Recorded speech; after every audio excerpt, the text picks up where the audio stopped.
Hello అందరికీ ఈరోజు ఎంతో టేస్టీగా ఉండే స్వీట్ కార్న్ పకోడా చేయబోతున్నాను. చూడండి, స్వీట్ కార్న్ పకోడాకి కావాల్సిన ఇంగ్రీడియంట్స్ వచ్చేసి 3 స్వీట్ కార్న్,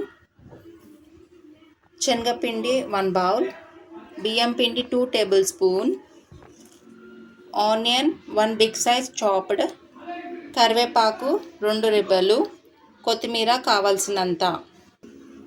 మనం స్వీట్ కార్న్ని ఒలిచి పెట్టుకున్నాం కదా, అవి మిక్సీలో గ్రైండ్ చేసుకోవాలి. లైట్గా గ్రైండ్ చేయాలి. కంప్లీట్గా గ్రైండ్ చేస్తే మనకి స్వీట్ కార్న్ పకోడా అనేది మంచిగా రాదు. కొద్దిగా జార్లో వేసుకొని సాల్ట్ వేసుకొని గ్రైండ్ చేసుకోవాలి. ఇలా గ్రైండ్ చేసుకోవాలి, మరీ ఫైన్ పేస్ట్ చేయొద్దు. ఇక్కడ చూడండి, నేను చూపిస్తున్నట్టుగా గ్రైండ్ చేసుకోవాలి. మనం గ్రైండ్ చేసుకునేటప్పుడు కొద్దిగా సాల్ట్ వేసుకుంటూ గ్రైండ్ చేసుకోవాలి. నేనైతే 3 టైమ్స్ వేసుకున్నాను. 3 టైమ్స్ స్వీట్ కార్న్ పకోడా 3 తీసుకున్నాం కదా, నాకు 3 రౌండ్స్ అయిందనమాట జార్లో వేసినప్పుడు. నేను కరివేపాకు కట్ చేసి వేస్తున్నాను.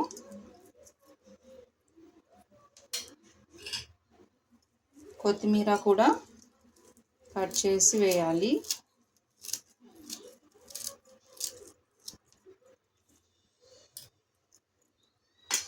ఆనియన్స్ అయితే ఆల్రెడీ కట్ చేశాను.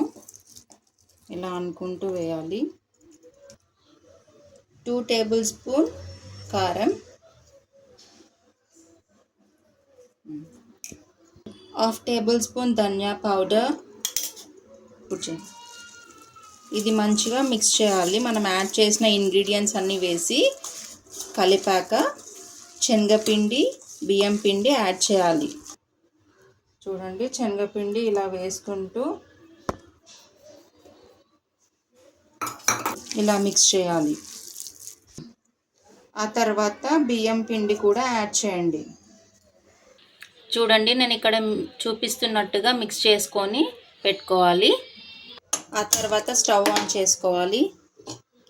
కడాయి పెట్టుకొని కడాయి వేడెక్కాక ఆయిల్ పోసుకోవాలి.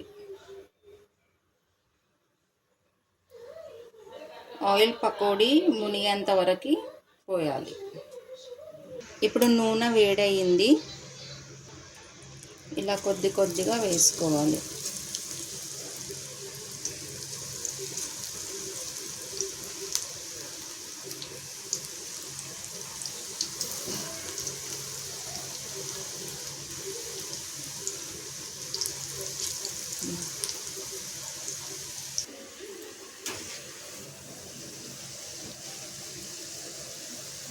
చూడండి, నేను చూపిస్తున్నట్టుగా ఈ కలర్ రావాలి.